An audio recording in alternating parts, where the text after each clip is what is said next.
இப்போ நம்ம mister X படத்தோட ஷார்ட்டஸ்ட் ரிவ்யூ தான் பார்க்க போறோம். இந்த படத்தோட கதை என்ன அப்படின்னு பாத்தீங்கன்னா, 20 வருஷத்துக்கு முன்னாடி ஒரு நியூக்ளியர் வெப்பன் காணாம போயிருது. அதை நம்ம இந்தியால இருந்து ஹீரோ தலைமையிலான ரா ஏஜென்ட் கேங் வந்து போய் கண்டுபிடிக்க போறாங்க. அதுக்கப்புறம் என்ன நடக்குது அப்படிங்கிறது தான் மீதி கதை. மூவியோட மெயின் லீடு யாருன்னு பாத்தீங்கன்னா ஆர்யா. நல்லா பிசிக்கா இருக்காரு. த்ரூ அவுட்டா ஒரு மேன்லியான ரோல் பண்ணியிருக்காரு. ஒரு ஸ்கிரீன் பிளேல கொடுத்த ரோலை கரெக்டா பண்ணியிருக்காரு அப்படின்னு சொல்லலாம். ஆனா படத்தோட வில்லன் அப்படின்னு பாத்தீங்கன்னா கௌதம் கார்த்திக். அவர் வந்து பிரிஸ்கா இருக்காரு, ஸ்மார்ட்டா இருக்காரு.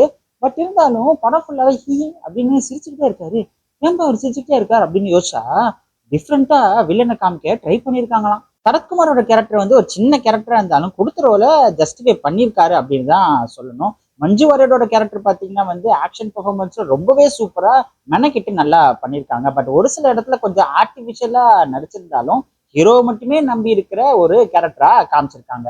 திபுவோட மியூசிக் வந்து சூப்பர் டூப்பர் அப்படின்னு சொல்ல முடியாட்டியும் படத்துக்கு ஓகேவா இருந்துச்சு அப்படின்னு சொல்லலாம். சினிமாட்டோகிராஃபி ரொம்ப விஷுவலி நல்லா பண்ணியிருந்தாங்க. படத்தோட டைரக்டர் மனு ஆனந்த் இதுக்கு முன்னாடி எஃப்ஐஆர் அப்படிங்கிற ஒரு படத்தை எடுத்திருந்தாரு. இந்த படத்தை வந்து ஒரு டெக்னிக்கலி ஒரு எஃபிஷியன்டான ஒரு படமா கொடுத்திருந்தாரு. இந்த ஸ்கிரீன் பிளேயோட மேக்கிங் வந்து ரொம்பவே நல்லா இருந்துச்சு. படத்தோட ஃபர்ஸ்ட் ஹாஃப்ல அங்கங்க சில பிரச்சனைகள் இருந்தாலும் ஓரளவுக்கு விறுவிறுப்பா படம் ஃபர்ஸ்ட் ஹாஃப் முடிஞ்சிருது. பட் இருந்தாலும் எப்படி ஸ்டார்ட் பண்றாங்க அப்படின்னு பாத்தீங்கன்னா, நிக்கிறான் பாத்தியா அவன் ஒரு ரா ஏஜென்ட், உட்காந்துருக்கான்ல இவன் ஒரு ரா ஏஜென்ட், அதோ ரெண்டாவது தெருவுல ஒருத்தன் போறான் பாரு அவனும் ஒரு ரா ஏஜென்ட் அப்படின்னு படத்துக்கு எல்லாருமே ஒரு ரா ஏஜென்ட் அப்படின்னு சொல்லிட்டு ஸ்டார்ட் பண்றாங்க. ஒரு 20 மினிட்ஸ் படத்தை வந்து எக்ஸ்டெண்ட் பண்ணும் அப்படின்னு டேரக்டர் யோசிச்சிருக்காரு போல. என்ன பண்ணலாம் அப்படின்னு யோசிக்கும் போது சரி வர்றவன் போறவன் எல்லாத்துக்குமே ஒரு பிளாஷ்பேக்கை போட்டுருவோம் அப்படின்னு யோசிச்சு ஒரு 4447 பிளாஷ்பேக்கை போட்டு படத்தை எக்ஸ்டெண்ட் பண்ணிட்டாங்க.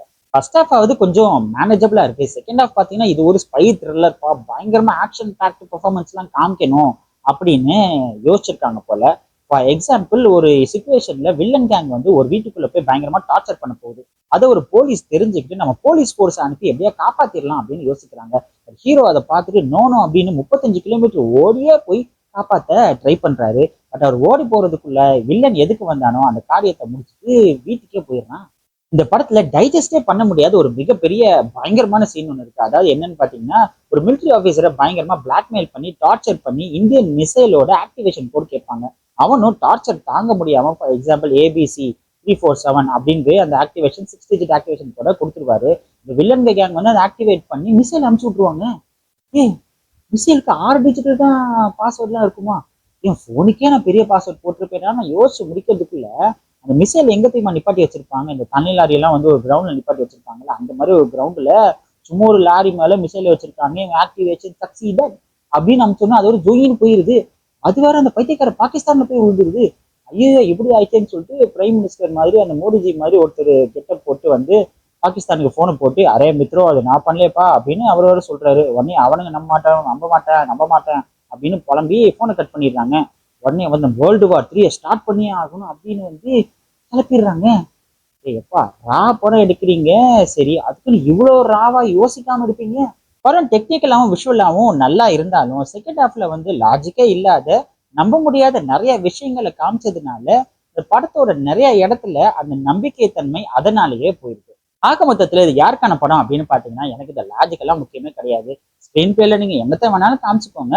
பட் இருந்தாலும் ஸ்கிரீன் பிளே வந்து எனக்கு கடகடன்னு போய்கிட்டே இருக்கணும். எனக்கு இந்த ஸ்பை த்ரில்லர் மாதிரி படம்லாம் பிடிக்கும். நான் லாஜிக் எல்லாம் பார்க்கவே மாட்டேன் அப்படின்னு நினைக்கிற ஆடியன்ஸ் இந்த படத்தை தியேட்டர்ல போய் பார்க்கலாம்.